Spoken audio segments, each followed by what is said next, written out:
HAARP stands for High Frequency Active Auroral Research Project and is described as a research instrument for studying the ionosphere, an ionospheric heater, or ionospheric radiation instrument, IRI, of which many exist, but HAARP is special. The ability to focus energy and the unprecedented amount in gigawatts, billions of watts, make it literally millions of times more effective at heating the region about 150 miles above the Earth's surface. The atmosphere has most of its density below 30 miles altitude. The ionosphere is the very thin layer above that absorbs dangerous ultraviolet radiation and makes life possible on Earth. There is very little mixing normally between the two layers, but disturbances in the ionosphere translate to changes in weather, such as normally occurring sunspots and the solar wind.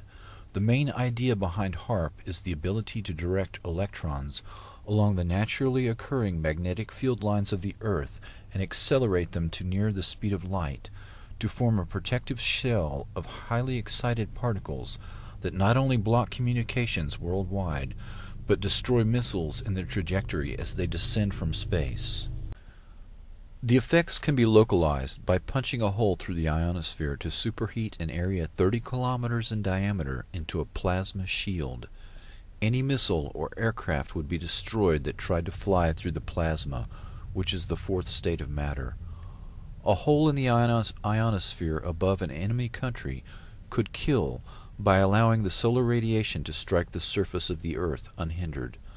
Weather modification can also be used as an instrument of warfare by manipulating the electrojet and the jet streams which dictate climate.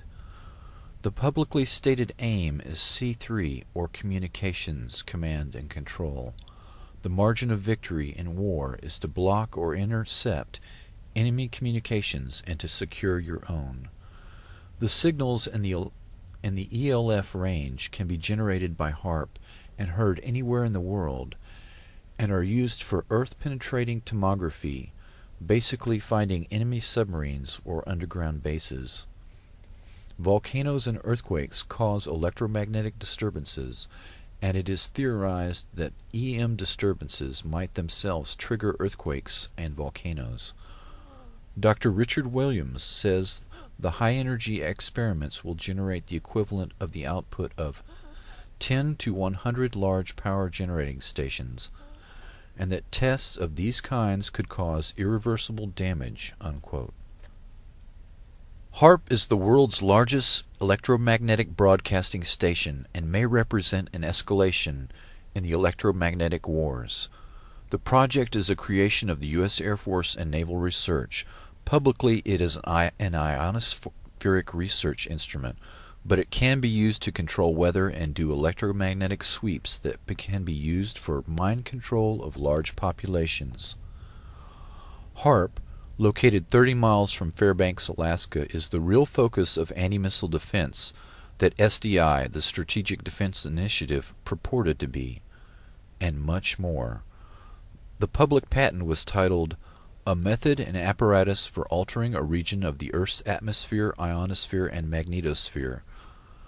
Dr. Bernard Eastland, a physicist who holds a patent for the fusion torch, also holds about a dozen other related patents that were eventually purchased by E-Systems and Raytheon. Patent number 4686605 claims the following uses: cause total disruption of all forms of communications over a very large portion of the Earth, missile or aircraft destruction, deflection or confusion, weather modification by altering solar absorption, also altering composition of the atmosphere. This patent was classified by the Navy under National Security Order in 1987, but other patents exist for purposes of power beaming systems, artificial ionospheric mirror composed of a plasma layer, creation of artificial ionizing clouds above the Earth, defense system for discriminating between objects in space, nuclear-sized explosions without radiation, Dr. Yarrow states, Earth's axial spin means that a burst lasting more than a few minutes will slice through the ionosphere like a microwave knife, producing not a hole, but a long tear and incision." Unquote. According to Dr. Elizabeth Rascher, the ionosphere is prone to catalytic reactions, so if a small part is changed, a major change in the ionosphere can happen. HAARP documents admit that 1,000-fold greater amounts of energy can be released in the ionosphere than are injected.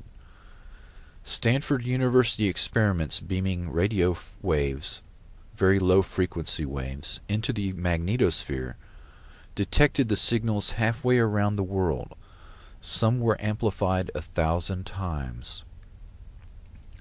HAARP documents describe intentionally trying to get a runaway effect in the ionosphere. The instabilities commonly studied are approaching their maximum radio frequency energy dissipative capacity, beyond which the plasma processes will run away until the next limiting factor is reached. Unquote.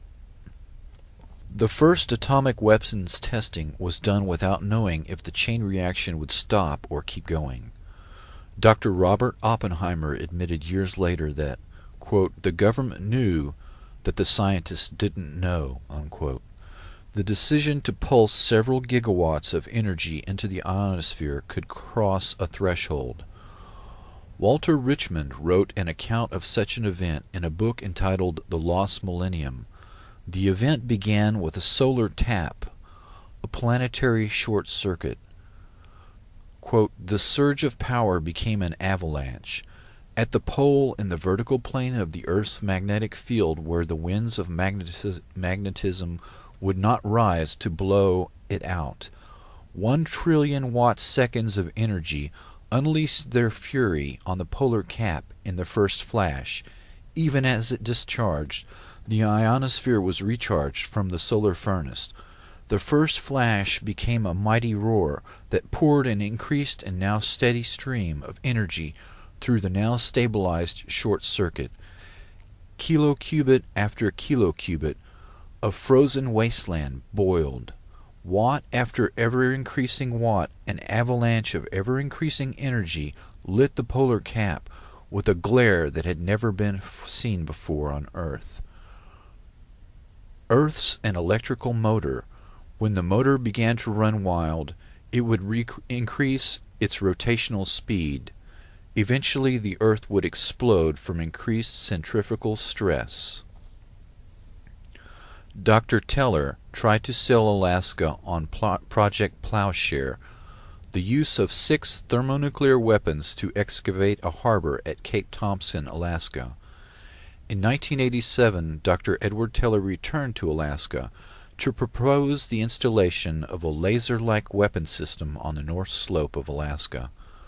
The weapon system Dr. Teller was trying to sell was classified and would not openly be discussed, but the presentations indicated this Star Wars weapon was in fact HAARP. In 1995, Congress killed funding for Star Wars, but HAARP continues as the ultimate SDI radio frequency radiation weapon. The HAARP project manager describes the experiment of Earth-penetrating capability using, quote, "frequencies of 10 to 20 Hertz pulses per second, or maybe 1 Hertz, 1 cycle per second type waves." Unquote. This range of frequencies are the same dominant frequencies within which the human brain normally operates. Objections to non-disclosure of the biological effects of ELF on living things were ignored. The military, particularly the Navy and Air Force, have extensive research on the negative effects of ELF. These effects have been well documented, but the government easily deflects public concern by playing down the effects and minimizing the risks. This is the same method used for other military systems, including nuclear weapons tests, LSD experiments, and radiation experiments, all carried out on unknowing subjects under the guise of national security.